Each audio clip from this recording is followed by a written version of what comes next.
내 죄를 대속했네. 나 주님을 늘 믿으며 그 손을 의지하고 내 몸과 마음을 바쳐서 끝까지 충성하리. 내 진실하신 친구여 그 은혜 내려주사 날 항상 보호하시고 내 방패 되옵소서. 그 풍성한 참 사랑을 네 능히 끊을 소냐. 날 구원하신 예수는 참 좋은 나의 주 예수 내가 알기 전 주 예수 내가 알기 전 날 먼저 사랑했네. 그 크신 사랑 나타나 내 영혼 거듭났네. 주 내 맘에 늘 계시고 나 주의 안에 있어. 저 포도비유 같으니 참 좋은 나의 집. 내 진실하신 친구여 그 은혜 내려주사 날 항상 보호하시고 내 방패 되옵소서. 그 풍성한 참 사랑을 네 능히 끊을 소냐. 날 구원하신 예수는 참 좋은 나의 집. 주 내 맘에 늘 계시고 나 주의 안에 있어. 저 포도비유 같으니 참 좋은 나의 친구.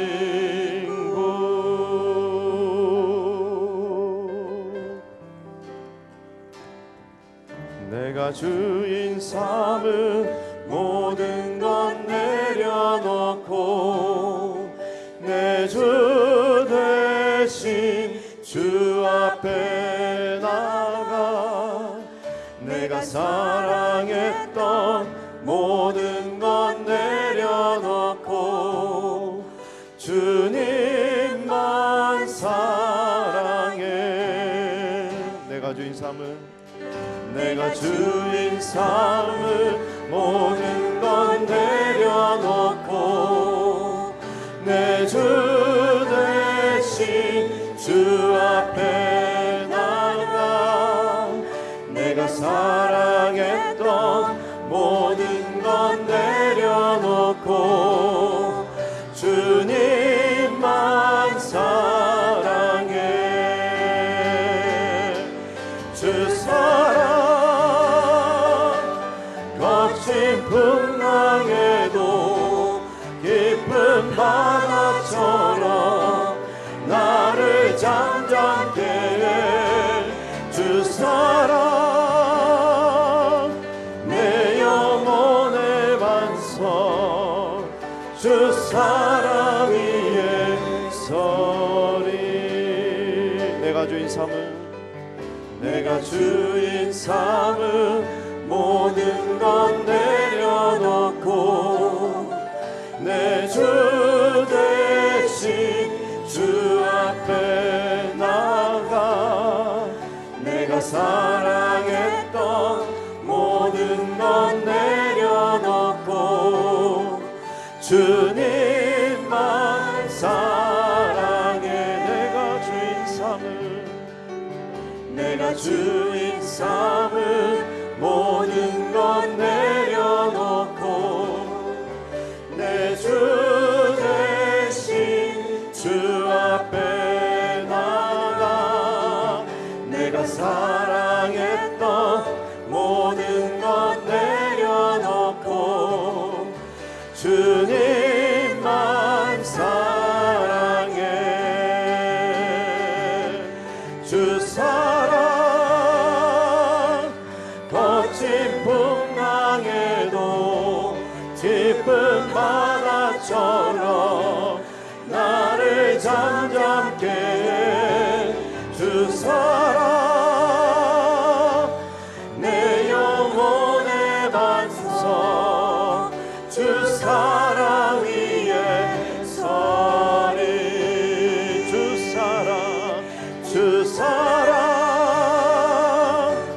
거친 풍랑에도 깊은 바다처럼 나를 잠잠케 해. 주 사랑 내 영혼의 반석 주 사랑 위에 서리. 주님의 사랑을 고백합니다. 주 사랑 거친 풍랑에도 깊은 바다처럼 나를 잠잠케 해. 주 사랑 내 영혼의 반석 주 사랑 위에 서리. 주 사랑 거친 풍랑에도 깊은 바다처럼 나를 잠잠케 해. 주 사랑 내 영혼의 반석 주 사랑 위에 서리.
하나님 말씀 열왕기하 8장 7절에서 15절까지 있는 말씀을 다 함께 찾겠습니다. 열왕기하 8장 7절에서 15절까지 우리 한 절씩 교독하겠습니다. 엘리사가 다메섹에 갔을 때에 아람 왕 베나다시 병들었더니 왕에게 들리기를 이르되 하나님의 사람이 여기 이르렀나이다 하니 왕이 하사엘에게 이르되 너는 수레 예물을 가지고 가서 하나님의 사람을 맞이하고 내가 이들에서 살아나겠는지 그를 통하여 여호와께 물으라. 하사엘이 그를 맞이하러 갈새 다메섹의 모든 좋은 물품으로 예물을 삼아 가지고 낙타 40마리에 싣고 나아가서 그의 앞에 서서 이르되 당신의 아들 아람 왕 벤하닷이 나를 당신에게 보내 이르되 나의 이 병이 낫겠나이까 하더이다 하니 엘리사가 이르되 가서 그에게 말하기를 왕이 반드시 나으리라 하나 그러나 여호와께서 그가 반드시 죽으리라고 내게 알게 하셨느니라. 하나님의 사람이 그가 부끄러워하기까지 그의 얼굴을 쏘아보다가 우니 하사엘이 이르되 내 주여 어찌하여 오시나이까 하니라. 대답하되 내가 이스라엘 자손에게 행할 모든 악을 내가 아느니라. 내가 그들의 성에 물을 들이며 장정을 칼로 죽이며 어린아이를 내치며 아이의 그녀를 가르라 하니 하사엘이 이르되 당신의 개 같은 종이 무엇이기에 이런 큰일을 행하오리이까 하더라. 엘리사가 대답하되 여호와께서 내가 아람 왕이 될 것을 내게 알게 하셨느니라 하더라. 그가 엘리사를 따라가서 엘리사에게 나가니 왕이 그에게 묻되 엘리사가 내게 무슨 말을 하느냐 하니 대답하되 그가 내게 이르기를 왕이 반드시 살아나시리이다 하더이다. 15절 다 같이 읽습니다. 그 이튿날에 하사엘이 이불을 물에 적시어 왕의 얼굴에 덮음에 왕이 죽은지라 그가 대신하여 왕이 되니라. 아멘. 세상에 혼자 살 수 있는 사람은 없습니다. 하나님 우리를 창조하실 때 relational being, 관계성의 존재로 만드셨기 때문입니다. 그래서 서로 세워주고 붙들어 주어야지 살 수 있는 것이 우리 인간입니다. 특별히 위기나 어려움이 찾아왔을 때 버팀목이 되어줄 사람이 필요합니다. 그래야 어려움에도 불구하고 넘어지지 않고 다시 일어설 수가 있는 것입니다. 버팀목이라고 하는 것은 물건이나 집이 쓰러지지 않도록 받쳐주는 나무를 말합니다. 영어로는 프랍이라고 표현하기도 하고 스포팅 폴이라고 부르기도 합니다만은 우리가 넘어지려고 할 때에 견딜 수 있도록 도와주는 사람이나 손길을 의미한다고 볼 수가 있습니다.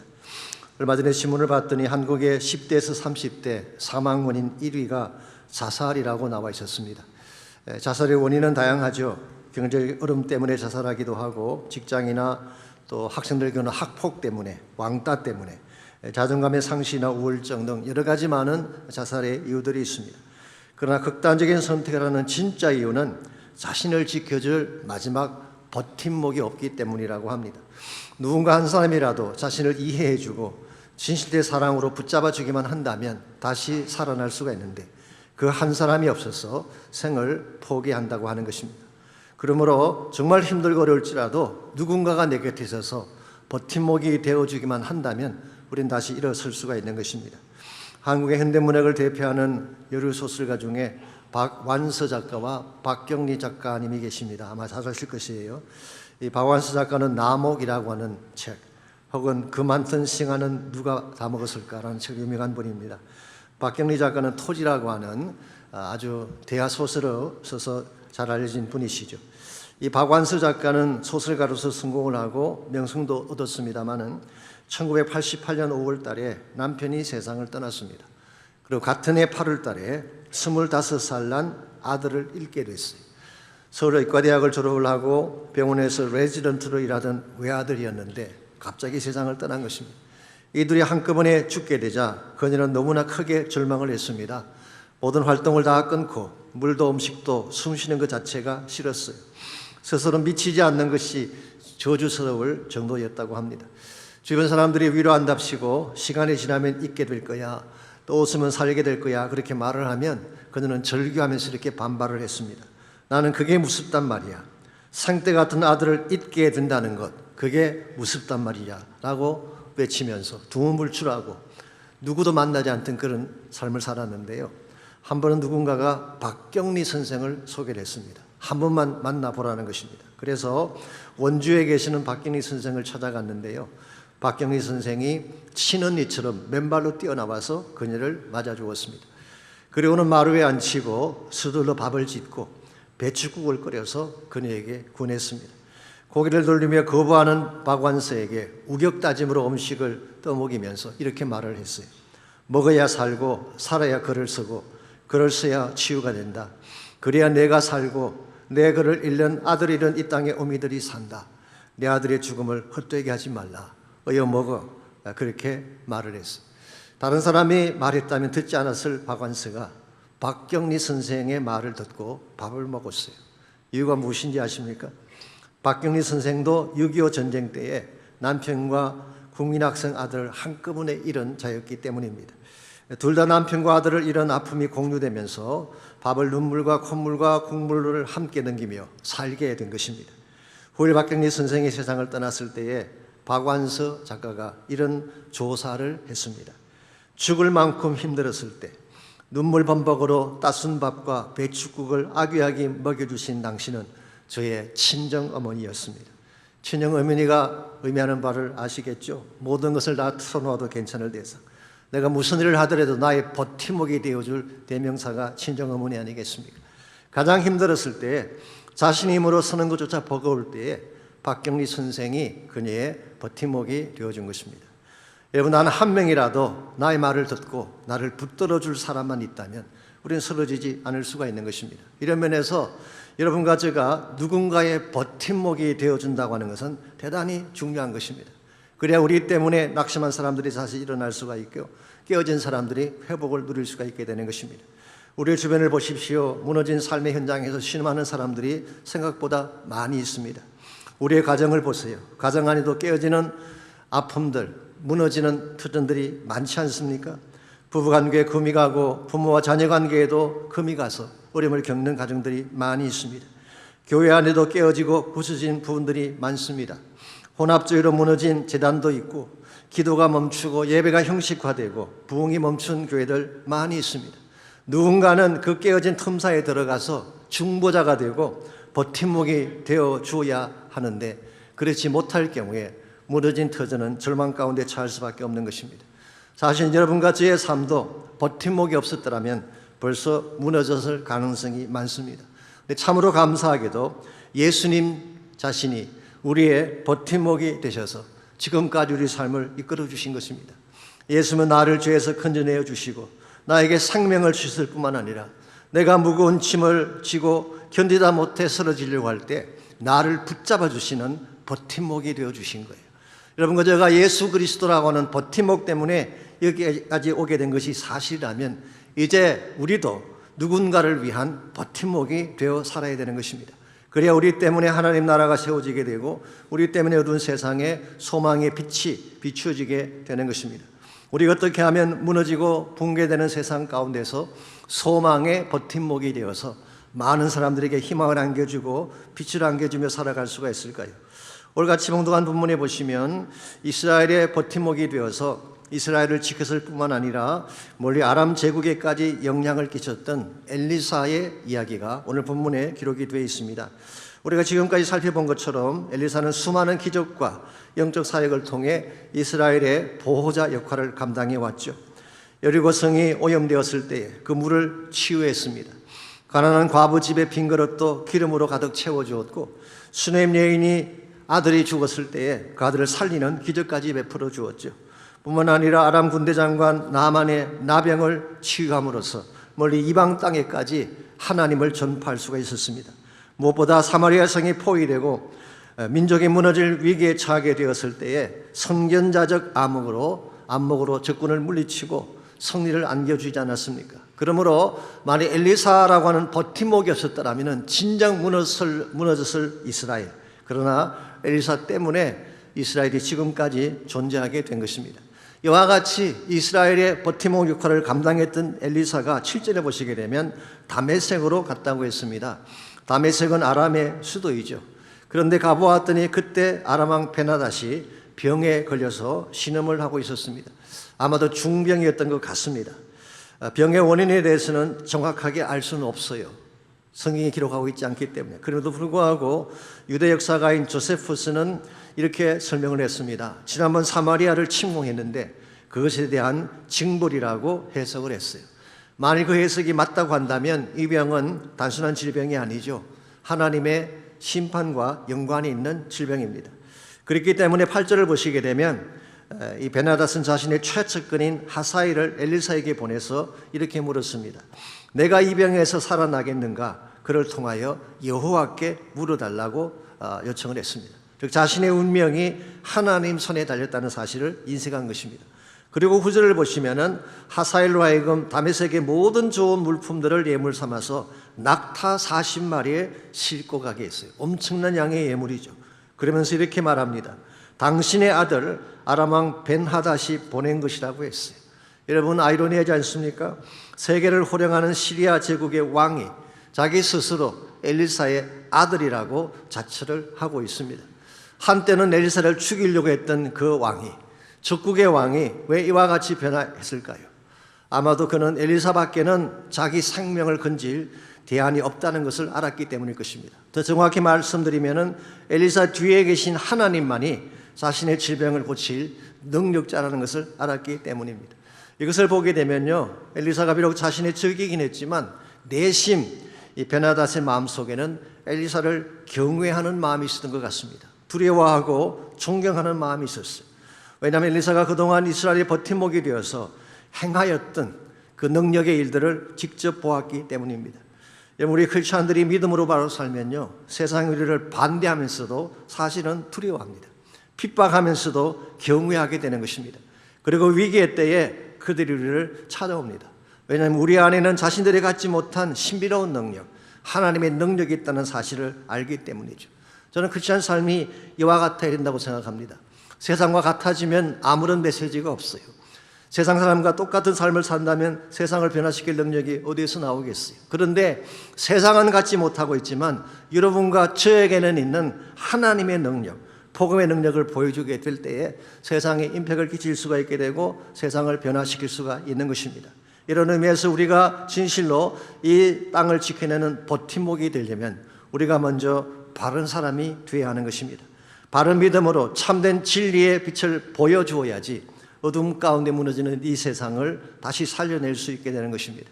어떤 시인의 고백에 의하면요, 동지 섣달 추운 겨울밤 방 안에 촛불 하나만 켜놓아도 방 안에 물이 얼지 않는다고 합니다. 요즘은 그렇지가 않지만 저희들이 어릴 때만 해도요, 추운 겨울 방 안에 있는 물그릇이 얼고 걸레가 꽁꽁 얼었던 것 많이 보지 않으셨습니까? 그런데 방 안에 촛불 한 자루만 켜놓아도 그 얼음이 얼지 않는다는 것입니다. 얼마나 경이로운 것입니까?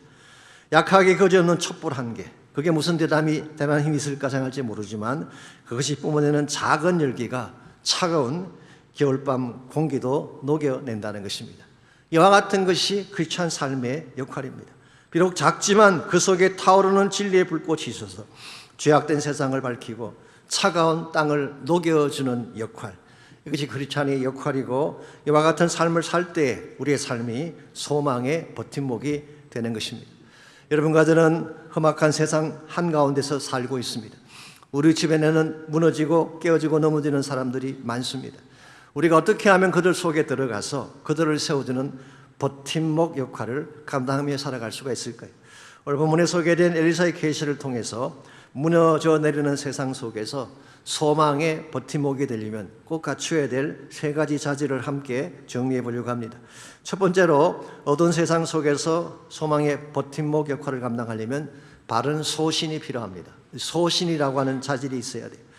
이 소신이라고 하는 것은 하나님의 뜻에 대한 분명한 확신과 그것을 행할 수 있는 용기를 말하는 것입니다.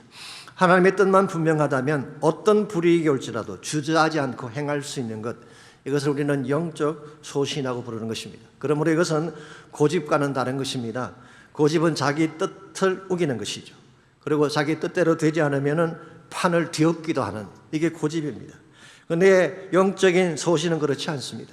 자기 뜻을 내려놓고 하나님의 뜻에 모든 것을 거는 삶, 이게 바로 소신을 가진 사람의 모습이에요. 오늘 본문에 보게 되면 엘리사에게는 이런 영적 소신이 있었던 것 같습니다. 7절을 다시 보시면요, 엘리사가 다메섹에 갔다고 했는데 왜 갔을까요? 말씀드린 것처럼 다메섹은 당시 아람의 수도였습니다. 그러므로 적진 한가운데 들어가는 것인데 얼마 전까지만 하더라도 엘리사를 죽이려고 했던 베나닷이 있는 곳인데 왜 엘리사는 그 적진 깊숙이 자기 발로 걸어갔을까요? 그것은 개인적인 어젠다 때문이 아니었어요. 하나님의 크신 계획, 하나님의 큰 그림을 성취하기 위함이었습니다. 여러분 아시겠지만 하나님은 이스라엘의 하나님이시지만 이스라엘 땅에서만 하나님이 아닙니다. 온 세계 열방 가운데서도 그분은 여전히 하나님이세요. 그러므로 이스라엘의 역사도 주관하시지만 온 세계 역사를 주관하는 하나님, 그럼 이방의 왕들도 하나님의 주권 하에 있는 것입니다. 그래서 아람 왕의 케이스를 다루기 위해 사실은 그것으로 간 것이에요. 열왕기상 19장 15절을 보시게 되면 하나님이 오래전에 엘리야를 불러서, 엘리사의 스승이죠, 불러서 이렇게 분부한 말씀이 나와 있어요. 여호와께서 그에게 이르시되 너는 내 길을 돌이켜 광야를 통하여 다메섹에 가서 이르거든 하사엘에게 기름을 부어 아람의 왕이 되게 하라고 했습니다. 여기 하사엘이 나오는데요, 이 하사엘이 오늘 본문에 나오는 그 하사엘과 동일한 인물입니다. 그런데 엘리야는 이 분부를 수행하지 못한 채 하늘로 떠나가 버리고 말았습니다. 그런데 그의 제자인 엘리사가 스승이 못한 이 분부를 수행하기 위해 다메섹으로 올라간 것입니다. 그래야만 역사를 주관하신 하나님의 큰 계획을 성취할 수 있기 때문이었습니다. 솔직히 말씀을 드려서 지금 엘리사 입장에서는 다메섹으로 간다는 것은 대단히 위험한 여정이 아닐 수가 없습니다. 무슨 일을 당할지 모르기 때문이죠. 그러나 아무리 리스키하고 어려운 길이라고 하더라도 그게 하나님의 뜻이 있다면 올라가는 것, 우리 이것을 소신이라고 부르는 것입니다. 하나님의 뜻이 분명하다면 그것이 자신에게 이익이 되건 손해가 되건 사람들이 뭐라고 하든 그들의 눈치를 보지 않고 행하는 것, 이것을 우리는 소신이라고 부르는 것이고, 이 소신이 분명한 자를 통해 오늘도 하나님은 하나님의 뜻을 이루어 가시는 것입니다. 누가복음 9장 51절에 보게 되면 예수님께서 성천하실 기약이 차감해 예루살렘을 향하여 올라가기로 굳게 결심하셨다는 말씀이 나옵니다. 예수님께서 마지막 예루살렘을 방문하실 때에 주님은 그냥 올라가신 게 아니에요. 굳게 결심하고 올라가셨어요. 주님은 다 알고 계셨습니다. 예루살렘에 올라가게 되면 무엇이 기다리고 있는지 다 알고 계셨어요. 그는 고난당할 것이고 십자가 처형당한다는 사실을 알고 계셨어요. 그럼에도 불구하고 예수님은 굳게 결심하시고 올라가신 것. 이유가 뭘까요? 그래야만 인류 구원이라고 하는 하나님의 뜻을 이룰 수 있기 때문에, 이와 같이 나에게는 고통이 있지만, 나에게는 리스크가 찾아오지만 하나님의 뜻을 향하여 올라가는 것을 소신이라고 부르는 거예요.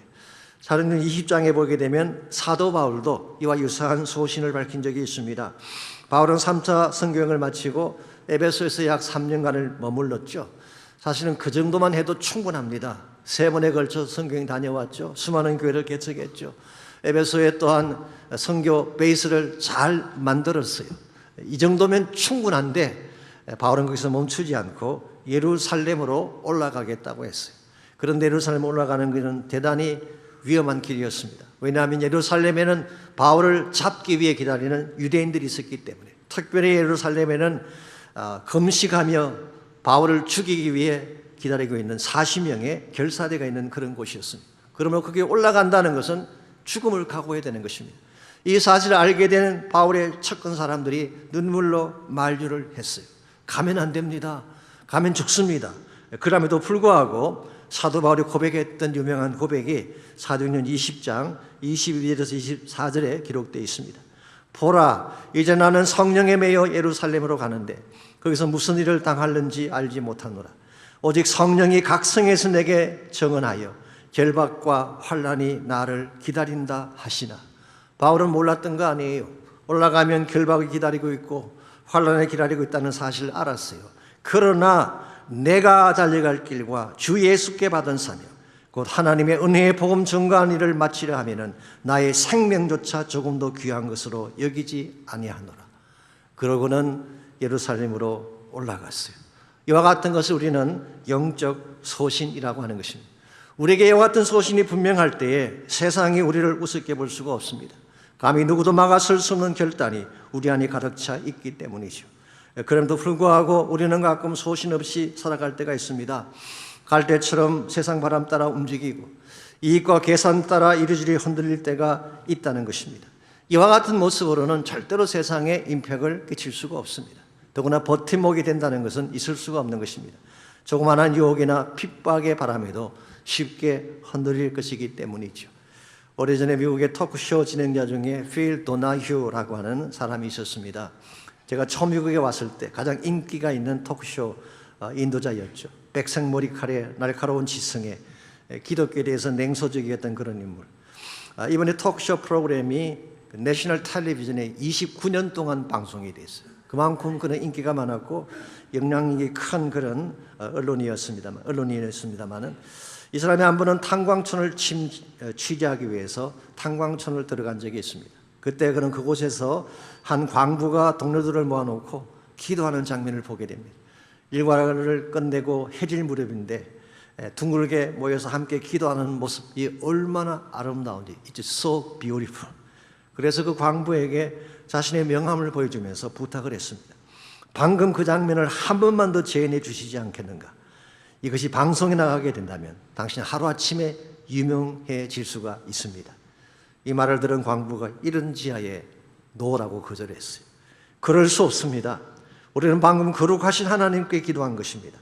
그것을 나의 유명세를 위해 연기하듯 재현한다고 하는 것은 하나님이 결코 기뻐하지 않을 것입니다. 이런 지하에 노라고 거절했습니다. 필 도나휴가 엄청난 무안을 당해서 얼굴이 벌겋게 변했어요. 그럼에도 불구하고 후에 그가 뭐라고 고백했는지 아십니까? 나는 그동안 수많은 사람들을 인터뷰했는데 그 중에는 저명한 크리스찬들도 많았습니다만 그날 탄광촌에서 만난 그 이름 모를 광부만큼 하나님을 경외하는 크리스찬을 만난 적이 없습니다. 우리가 영적 소신을 갖게 되면요, 세상 사람들이 우리를 반대하는 것 같지만 사실은 우리에 대해서 바른 경외심을 갖는 것입니다. 세상에 던져주는 빵이나 받아 먹겠다고 신앙도 팔고 진실도 팔게 되면 우리는 세상을 변화시킬 수가 없습니다. 여러분과 저는 예수 믿는 사람 아닙니까? 우리 안에는 부활하신 예수님이 살아계시잖아요. 그렇다면 그 예수를 가슴에 담은 사람답게 바른 소신을 갖고 살아가야지 이곳저곳 기웃거리면서 눈치 보며 살게 된다면 우리는 결코 세상을 변화시킬 수가 없는 것입니다. 이런 면에서 여러분과 제가 정말 이 세상을 변화시키고 버팀목의 역할을 감당하기를 원한다면 나에게 하나님이 주신 분명한 소신이 있어야 돼요. 두 번째로 어두운 세상을 밝히려면 바른 안목을 가져야 됩니다. 바른 안목이 필요한 것입니다. 이것을 영적 통찰력이라 그렇게 부를 수도 있는데요, 하나님 안에서 보게 되는 새로운 눈을 의미하는 것입니다. 10절 말씀 보겠습니다. 자, 왕의 질병을 위해 예물을 들고 온 하사엘에게 엘리사가 뭐라고 했나요? 10절입니다. 엘리사가 이르되 너는 가서 그에게 말하기를 왕이 반드시 나으리라 하라.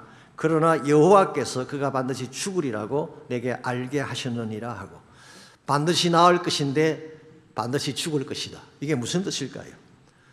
그냥 보아서는 금방 이해가 안 됩니다만은 이런 뜻입니다. 이 질병 자체는 낫는다는 거예요. 그런데 질병에 고침받은 후에 다른 방식으로 죽을 것을 말한 것입니다. 쉽게 말하면은 병을 고침받은 후에 누군가에 의해 살해당할 것을 말하는 것입니다. 그 누군가가 누구일까요? 바로 예물을 가지고 왔던 하사엘이었습니다. 실제로 14절 15절을 보시면 이렇게 기록이 되어 있죠.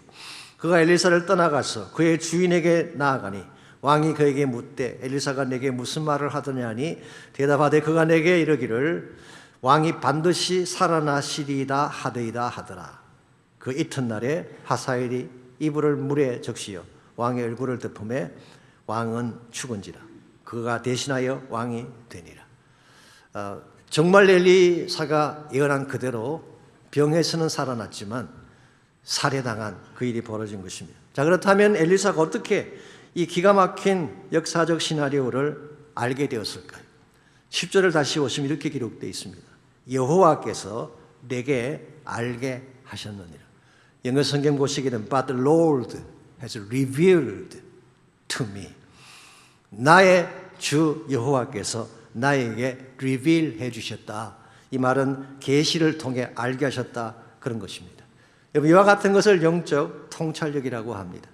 하나님이 나에게 계시의 영을 부어주셔서 계시를 통해 다른 사람들이 알지 못하는 것을 알게 되는 것, 하나님의 경륜과 뜻을 깨닫게 되는 것, 이것을 우리는 영적인 통찰력이라고 부르는 것입니다.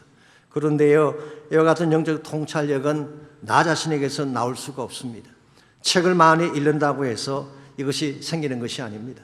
영적 통찰력은 하나님과 깊은 관계 속에 들어갔을 때에 하나님이 주시는 거예요. 그러므로 우리가 정말 영적인 안목을 가지고 영적 통찰력을 가지게 되려면은 practically 첫째로 기도를 깊이 해야 돼요. 하나님을 깊이 만나게 되면 마치 모세가 하나님의 영광을 보았던 것처럼 우리 심령 가운데 하나님의 임재가 주어지게 되는 것입니다. 두 번째로 말씀을 깊이 담아야 됩니다. 하나님의 말씀은 revelation이죠. 계시입니다. 그 계시 안에 하나님의 비밀이 담겨 있어요. 하나님의 계획이 담겨 있고 인류 역사의 미래와 종말이 그 안에 다 담겨져 있습니다. 심지어 내 인생의 발걸음과 방향마저도 그 계시의 말씀 속에 다 담겨져 있는 거예요. 그러므로 말씀을 깊이 담지 아니하면 하나님의 세계를 알 수가 없습니다. 세 번째로 성령의 조명이 필요합니다. 아시는 대로 성령님이 하나님 말씀의 진정한 저자 아니겠습니까? 성령을 통하지 않고는 말씀의 진리를 파악할 수가 없습니다. 그러므로 우리가 정말 말씀 안에서 기도하며 성령의 조명을 받게 될 때 그때 하나님이 우리에게 주시는 능력이 영적 통찰력인 것입니다. 엘리사에게는 이것이 있었어요. 엘리사는 하나님과 깊이 교제하고 기도하는 가운데 하나님의 계획을 알고 있었고 역사의 흐름을 꿰뚫고 있었기 때문에 그는 한 시대를 앞서가며 소망의 버팀목 역할을 할 수가 있었던 것입니다. 올림과 저의 삶의 대화 같은 것이 필요합니다. 정말 우리가 영적인 통찰력을 갖게 되면 하나님의 계시를 알게 되면 여러분은 세상을 앞서갈 수 있게 돼요. 세상에 알지 못하는 것을 알게 되고 하나님의 계획과 능력을 볼 수 있기 때문에 그때 우리가 세상을 주도하게 되는 것입니다. 영국의 메디컬 히스토리를 보면요, 의학기술에 획기적인 공헌을 세웠던 한 인물이 등장합니다. 그분은 19세기 영국의 산부인과 의사였던 제임스 영 심슨이라고 하는 사람입니다. 그 당시는 아직 마취제가 발견되기 전이었습니다. 그래서 수술을 하면 칼로 그냥 몸을 잘라야 되는데요, 그 고통이 얼마나 극심했겠습니까? 그래서 이 심슨이 늘 환자를 수술할 때마다 기도가 이것입니다. 어떻게 하면 저 고통 없이 수술을 할 수가 있을까? 이게 그의 기도 제목이었어요. 그런데 어느 날 기도하며 성경을 읽던 중에 창세기 2장 21절과 22절을 읽게 됐어요. 하나님이 아담을 깊이 잠들게 하신 후 갈빗대를 뽑아 여자를 만드셨다는 말씀이에요. 그때 심슨이 스스로 물었습니다. 갈빗대를 뽑는 것이라면 엄청난 통증이 분명히 있었을 텐데 어떻게 저것이 가능했을까? 그리고 본문을 자세히 봤더니요, 깊이 잠들게 하신다는 말씀이 왔어요. 그때 그는 이런 생각합니다. 아하, 환자를 깊이 잠들게 할 수만 있다면 고통 없이 수술을 할 수가 있겠구나. 그래서 잠들게 할 수 있는 약을 리서치하기 시작을 했고 수많은 실험과 임상 실험을 거듭한 끝에 발견한 것이 클로로포름이라고 하는 마취제입니다. 그 결과 오늘날 여러분이 아시는 것처럼 수술을 받아도 잠자는 가운데 수술받는 그런 역사가 일어난 것입니다. 우리가 하나님 말씀을 깊이 알게 되면 세상이 모르는 것을 알게 돼요. 말씀 속에 모든 부화가 다 감춰져 있기 때문에, 말씀 속에 하나님의 비밀과 계획이 다 감춰져 있기 때문에 이와 같이 우리가 기도와 말씀을 통하지 아니하고 어떻게 세상을 주도하고 이끌어갈 수가 있겠어요? 그래서 사도 바울은 에베소에 있는 성도들을 위해 다음과 같은 기도를 올린 적이 있습니다. 에베소서 1장 17절에서 19절인데요.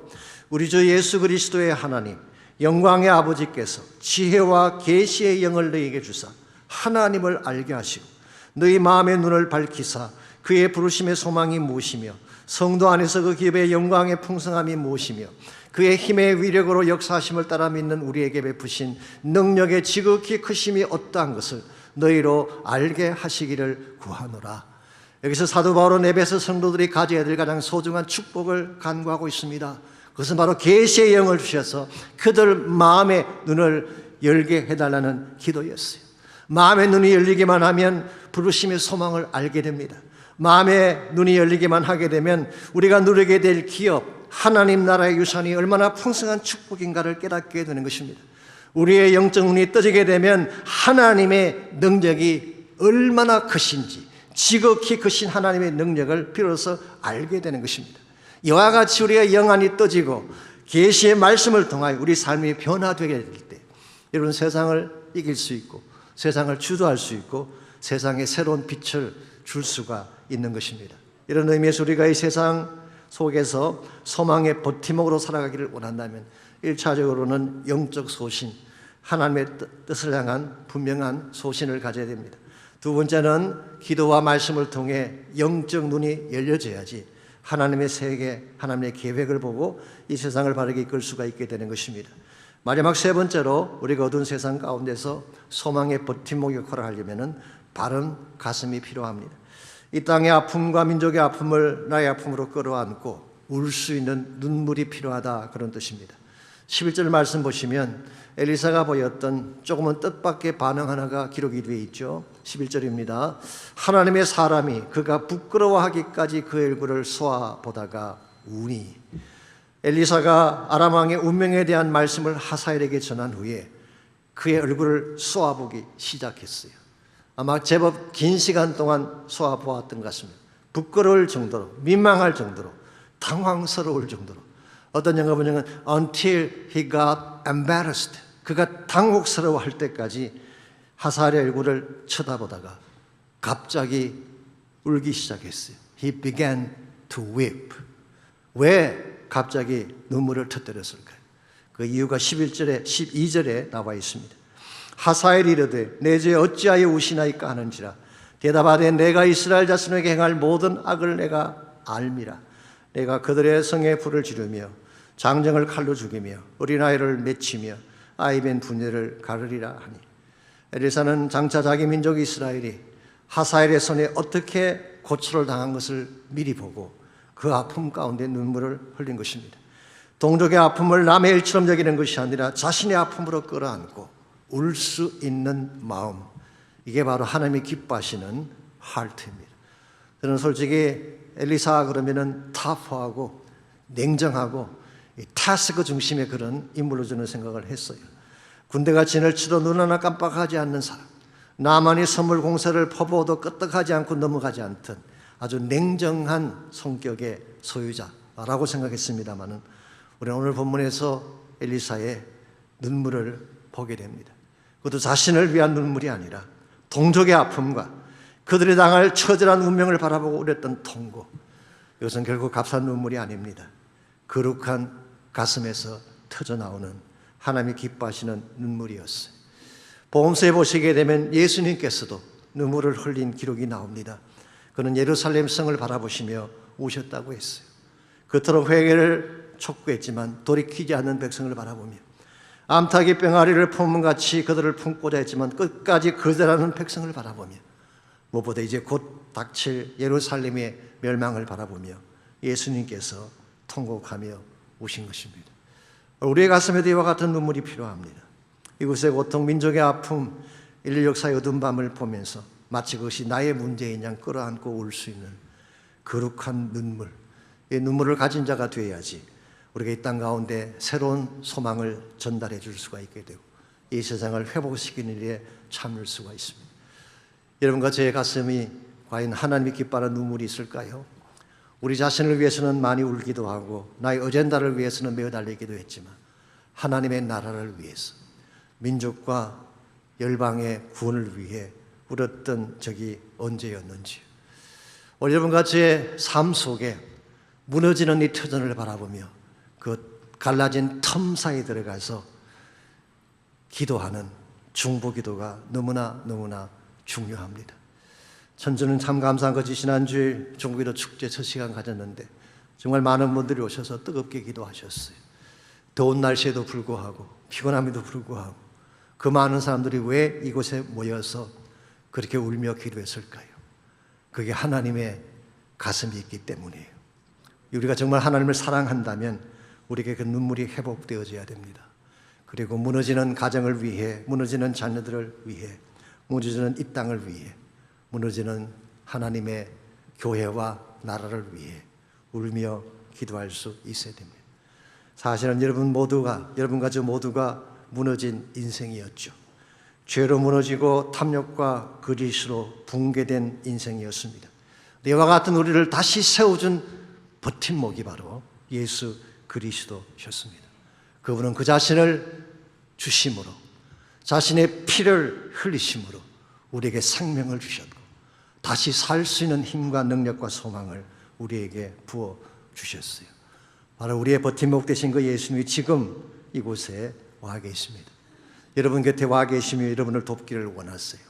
여러분의 위치가 어디까지 내려갔을지라도 포기하지 않고 다시 붙잡아 세워주시는 예수님, 그분이 우리 모두의 버팀목이 되십니다. 기억하십시오. 하나님은 신실하신 분입니다. 우리가 어딜 가든 함께 하시고 어떤 상황에 처하든 우리를 도와주세요. maybe 인간은 우리 곁을 떠나갈 수도 있습니다. maybe 사람들은 등을 돌리고 배신할지도 모르겠지만 우리 주님은 결코 그렇지가 않습니다. 어떤 경우에도 내 편이 되어주시고 아무리 많은 세월이 흘러가도 나를 잊지 아니하시고 나와 함께 손잡고 가시는 예수님. 여러분 모두가 이 주님과 함께 손잡고 비록 이 땅은 어둡지만 주의 영광을 위해 달려갈 수 있기를 바랍니다. 오늘 우리가 예배를 마침에 부를 찬양이 좀 낯선 찬양입니다. 저희 교회에서는 제가 알기로 거의 불러보지 않았던 그런 찬양인데 한국에서는 굉장히 유명한 찬양이에요. 특별히 불신자들이 가장 좋아한다는 찬양. 그러다 보니까 어떤 분들은 이 찬양에 대해서 조금 비판적인 그런 말씀도 합니다만은 내용은 하나님에 대한 깊은 신앙을 고백하는 것입니다. 이 찬양을 짓고 부른 그 워십 그룹이 예람이라는 워십 팀인데요. 예람 찬양팀에는 암 환자가 2명 있다고 합니다. 한 번은 남디라고 하는 찬양사가 비가 쏟아지는 날 차를 타고 가다가 문득 아픔 속에 신음하는 그 2명의 지체들이 생각이 났어요. 그 스스로에게 던진 질문이 이것입니다. 하나님이라면 너무 힘든 길을 걷고 있는 우리에게, 폭풍성을 걷는 우리에게 뭐라고 말씀하실까? 그때 생각난 것이 마가복음에 나오는 풍랑 속을 뚫고 찾아와서 내니 안심하라던 예수님의 말씀이 생각이 났고 잠언 16장 말씀이 생각이 나서 그래서 선 찬양이 바로 이 찬양입니다. 그대 폭풍 속을 걷고 있을 때, 비바람을 마주해야 할 때, 불빛조차 보이지 않아도 그대 혼자 걷지 않을 거예요. 두려움 앞에서 하늘을 보아요. 외로운 그대여 걱정 마요. 꿈꾸는 그 길을 또 걷고 걸어요. 그대 혼자 걷지 않을 거예요. 아주 심플하지만 귀한 찬양입니다. 한번 찬양 같이 불러볼까요? 그대 폭풍 속을 걷고 있을 때,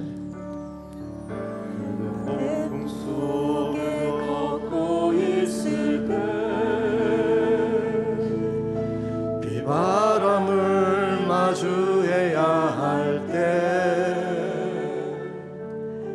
불빛조차 보이지 않아도 그대 혼자 걷지 않을 거예요. 다시 한번 고백할까요? 그대 폭풍을 걷고 있을 때 비바람을 마주해야 할 때 불빛조차 보이지 않아도 그대 혼자 걷지 않을 거예요. 두려움 앞에서 하늘을 보아요. 두려움 앞에서 하늘을 보아요. 외로운 그대여 걱정 마요. 눈부는 거리를 또 걷고 걸어요. 그대 혼자 걷지 않을 거예요. 우리 한번 다 일어나셔서 같이 한번 찬양하겠습니다. 내 폭속을 걷고 있을 때 비바람을 마주해야 할 때 불빛조차 보이지 않아도 그대 혼자 걷지 않을 거예요. 두려움 앞에서 하늘을 보아요. 외로운 그네여 걱정 마요. 그는 그 길을 또 걷고 걸어요. 그대 혼자 걷지 않을 거예요. 두려움 앞에서 하늘을 보아요. 두려움 앞에서 하늘을 보아요. 외로운 그네여 걱정 마요. 그는 그 길을 또 걷고 걸어요. 그대 혼자 걷지 않을 거예요. 날 사랑하신 날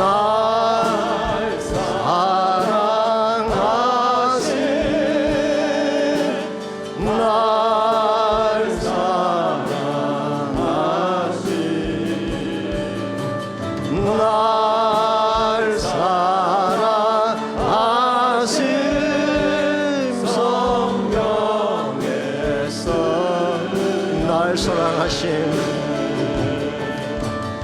날 사랑하신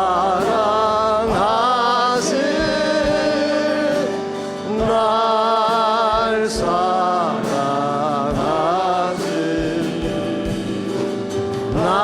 날 사랑하신 성경에서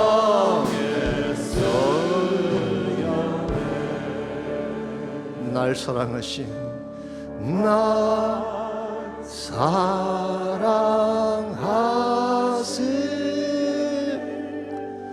사랑하신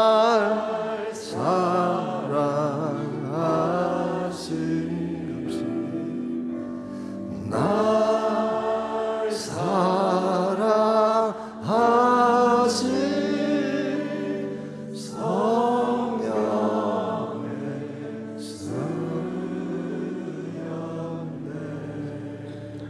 하나님 감사합니다. 어둠 속을 통과할 때에 비바람 가운데 지나갈 때 홀로 걷지 않게 하시고 날 사랑하신 주님이 나와 함께 가시는 것을 감사합니다. 혹시 우리 삶의 터전이 무너질지라도 우리 삶 가운데 고난과 고통이 찾아올지라도 우리의 버팀목 되신 예수님 손 꼭 붙잡게 도와주셔서 주님과 함께 하나님 나라 영광 위에 달려나갈 수 있는 저희 모두 되게 하여 주시옵소서. 이제는 우리 구주 예수 그리스도의 은혜와 하나님 아버지의 무한하신 사랑과 성령님의 충만한 임재하심이 예배를 마치고 돌아가는 모든 성도 한 분 한 분에게 그들의 가정과 삶의 터전과 자녀들과 자손들 위해 이제로부터 항상 함께 하시기를 우리 주님 예수님의 이름으로 간절히 축원하옵나이다.